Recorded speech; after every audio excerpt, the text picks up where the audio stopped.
decoded as pressure.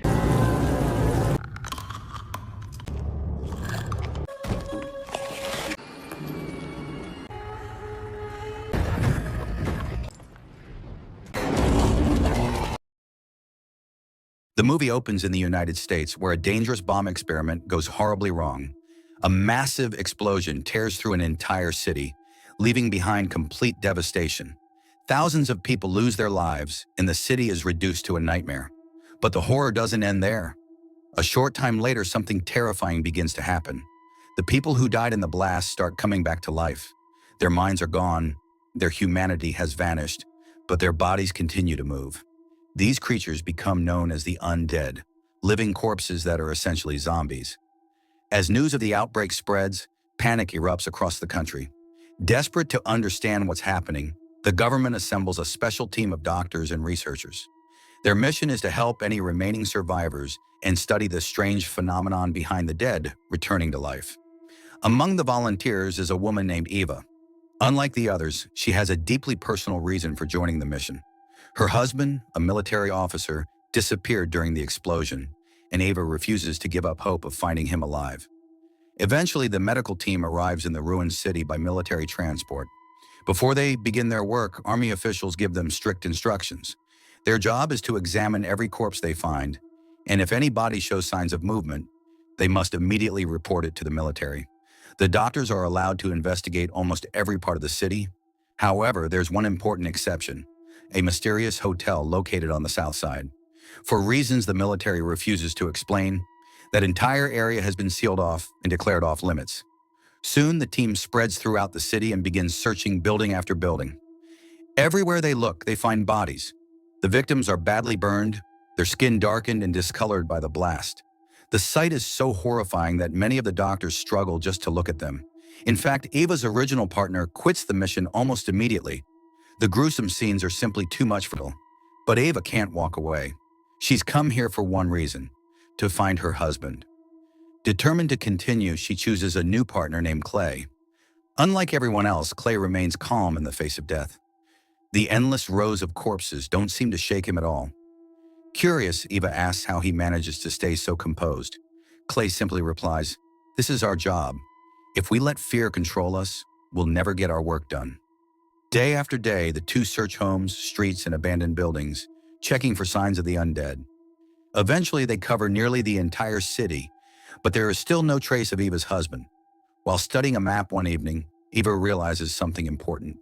There is one area they haven't searched yet: the south side. And if her husband is still alive, that's where she believes she might find him. The problem is that the south side remains completely sealed off. The mysterious hotel located there is under strict military lockdown, and everyone has been warned to stay away. When Eva mentions her plan, a woman named Vern quickly tries to stop her. "Don't do this, Eva," she warns. "Stay away from the south side.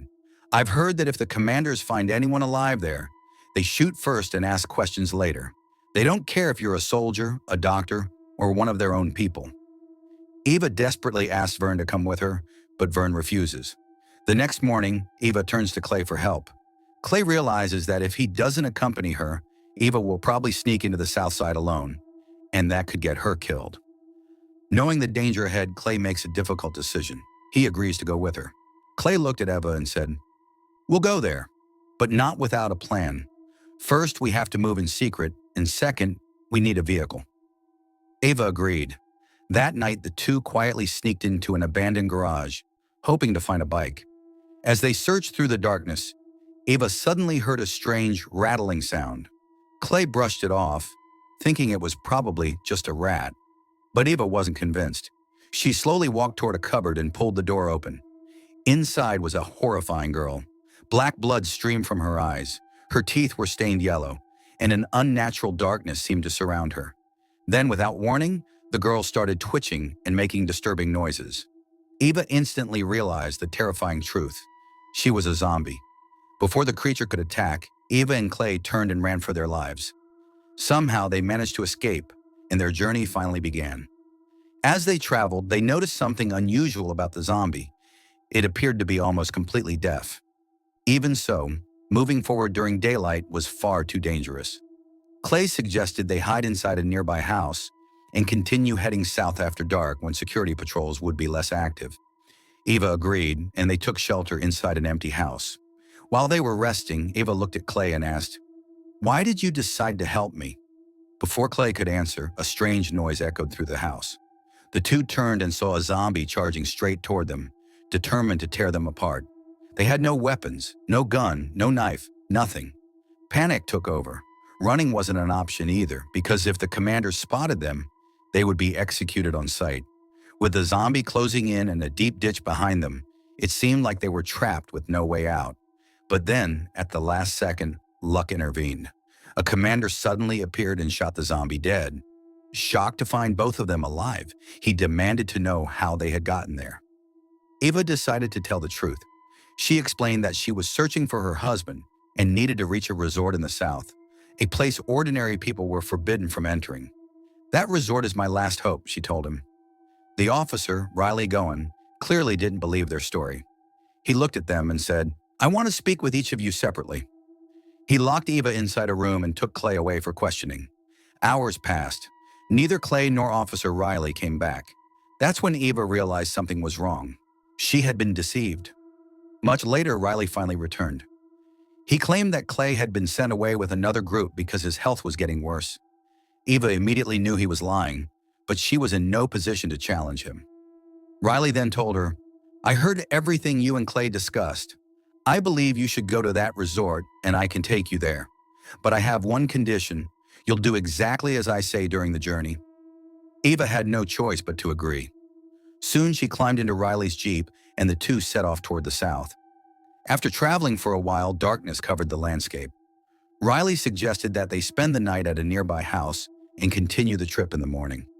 "Think about it," he said. "If we keep driving through the night and a massive horde of zombies starts chasing us, we might not even survive long enough to reach the resort." Eva agrees, and Riley takes her back to his house. On the way, he tells her that even before the outbreak, he used to live there with his wife. It was actually his wife's home, and he loved her more than anything. Sadly, she was infected during the disaster and eventually turned into a zombie. To make things even more heartbreaking, she was pregnant and about to become a mother. As Riley keeps talking, Eva realizes something is seriously wrong with him. The trauma of losing his wife has completely shattered his mind. He's become obsessed with the idea of having a family again and desperately wants someone to replace her. It doesn't take long for Eva to understand the horrifying truth. Riley didn't rescue her out of kindness. He brought her there because he had trapped her and intended to force her into marrying him. When Riley tries to force himself on her, Eva refuses and storms out in anger. She runs into the garage hoping to find a way to escape, but Riley has already prepared for that.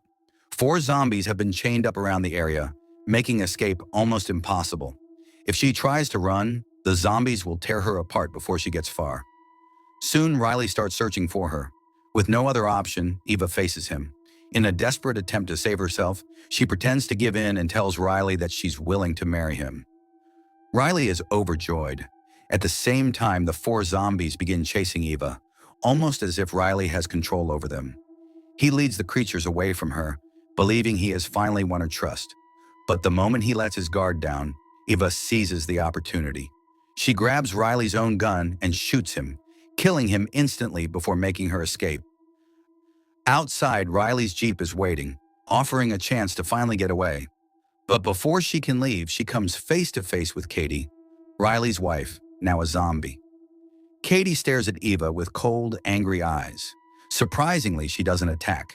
For a brief moment, she simply stands there, allowing Eva to escape. Eva drives as far as she can, but eventually the vehicle breaks down. Armed with only an axe, she continues her journey on foot. Along the way, she encounters a starving zombie who immediately moves in to attack her. Acting quickly, Eva swings her axe and kills the creature before it can reach her. After hours of walking, exhaustion completely takes over. In the distance, she spots an abandoned bus and decides to rest inside. After some time, strange noises coming from outside wake her up. When Eva steps off the bus to investigate, she notices a zombie nearby. But this one is different from all the others she has seen so far.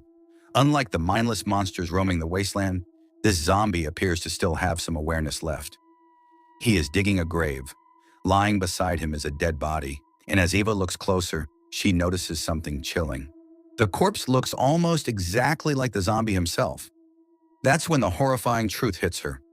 The body belongs to his son, and despite being a zombie, he is trying to give his son a proper burial. As Eva helped the man, she realized something shocking.